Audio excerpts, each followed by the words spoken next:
ಯೋಗಿತಾಸ್ ಕಿಚನ್ಗೆ ಸ್ವಾಗತ. ಇವತ್ತಿನ recipe mint chutney.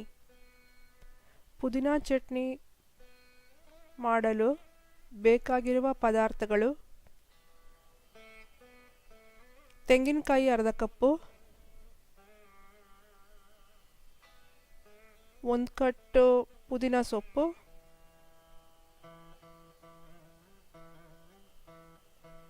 ಸ್ವಲ್ಪ ಕೊತ್ತಂಬರಿ ಸೊಪ್ಪು,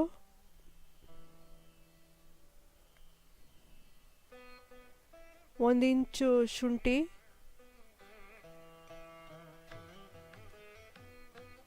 ಮೂರಿಂದ 4 ಹಸಿಮೆಣಸಿನಕಾಯಿ,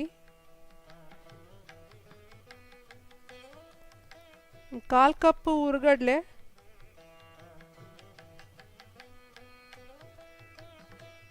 1 ಟೀ ಸ್ಪೂನ್ tamarind ಪೇಸ್ಟು, ಹುಣಸೆ ಹಣ್ಣಿನ ಪೇಸ್ಟು, ರುಚಿಗೆ ತಕ್ಕಷ್ಟು ಉಪ್ಪು,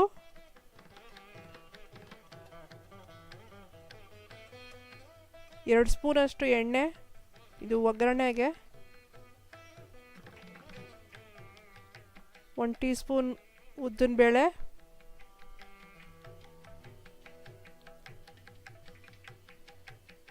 ಒಂದು ಟೀ ಸ್ಪೂನ್ ಸಾಸಿವೆ, ಸ್ವಲ್ಪ ಕರಿಬೇವು. ಈಗ ಮಾಡೋದು ಹೇಗೆ ಅಂತ ನೋಡೋಣ.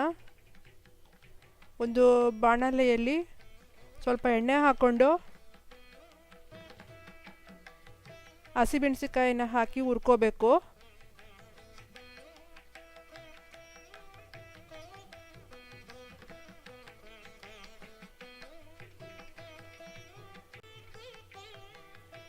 ಚೆನ್ನಾಗಿ ಈ ರೀತಿ ಹುರ್ಕೊಂಡು ನಂತರ ಪುದೀನ ಸೊಪ್ಪನ್ನು ತೊಳೆದ್ಬಿಟ್ಟು ಹಾಕಬೇಕು.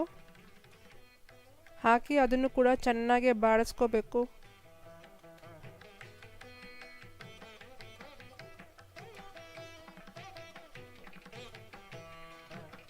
ಈ ಥರ ಮಾಡೋದ್ರಿಂದ ಟೇಸ್ಟ್ ಚೆನ್ನಾಗಿರುತ್ತೆ.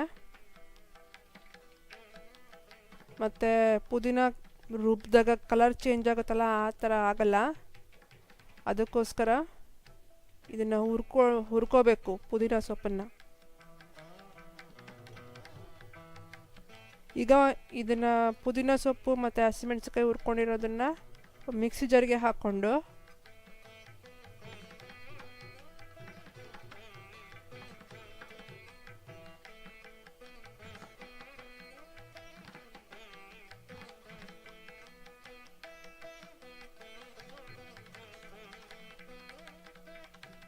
ಹುರ್ಗಡ್ಲೆ,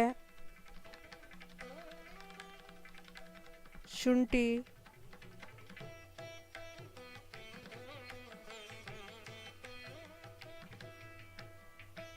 ಹುಣಸೆ ಹಣ್ಣಿನ ಪೇಸ್ಟು, ಹುಣಸೆ ಹಣ್ಣಿನ ಪೇಸ್ಟ್ ಇಲ್ಲ ಅಂದರೆ ಹುಣಸೆ ಹಣ್ಣು ಕೂಡ ಹಾಕೋಬೋದು.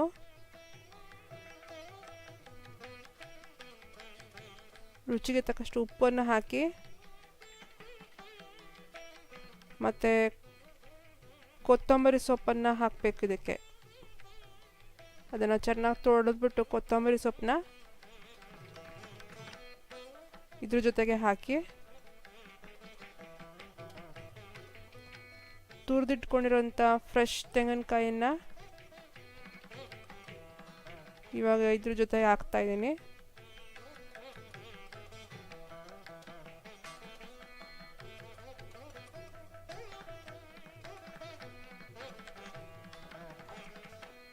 ಈಗ ಸ್ವಲ್ಪ ನೀರು ಹಾಕ್ಕೊಂಬಿಟ್ಟು, ನಿಮಗೆ ತೀರ ತೆಳುಬೇಕು ಅಂದರೆ ಜಾಸ್ತಿ ನೀರು ಹಾಕ್ಕೊಳ್ಳಿ, ಗಟ್ಟಿ ಇರಬೇಕು ಅಂದರೆ ಸ್ವಲ್ಪ ನೀರು ಹಾಕ್ಕೊಳ್ಳಿ. ನೀರು ಹಾಕ್ಕೊಂಡು ತರ್ತರಿಯಾಗಿ ರುಬ್ಕೋಬೇಕು.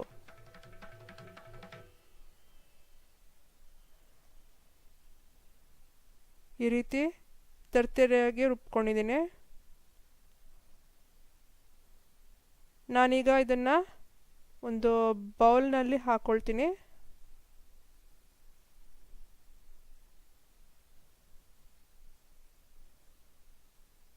ಮಿಕ್ಸಿ ಜಾರಿಗೆ ಸ್ವಲ್ಪ ನೀರನ್ನು ಹಾಕ್ಬಿಟ್ಟು ಆ ನೀರನ್ನು ಇಲ್ಲ ಹಾಕಿ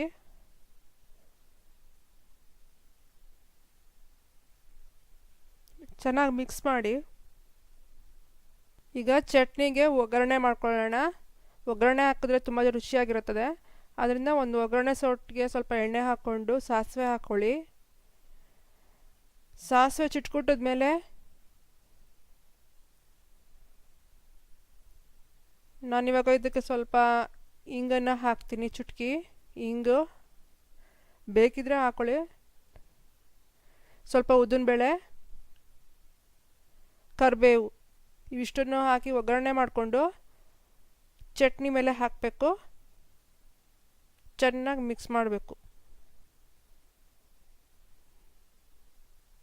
ಈಗ ಚಟ್ನಿ ದೋಸೆ ಜೊತೆ ತಿನ್ನಲು ತುಂಬ ಚೆನ್ನಾಗಿರುತ್ತೆ.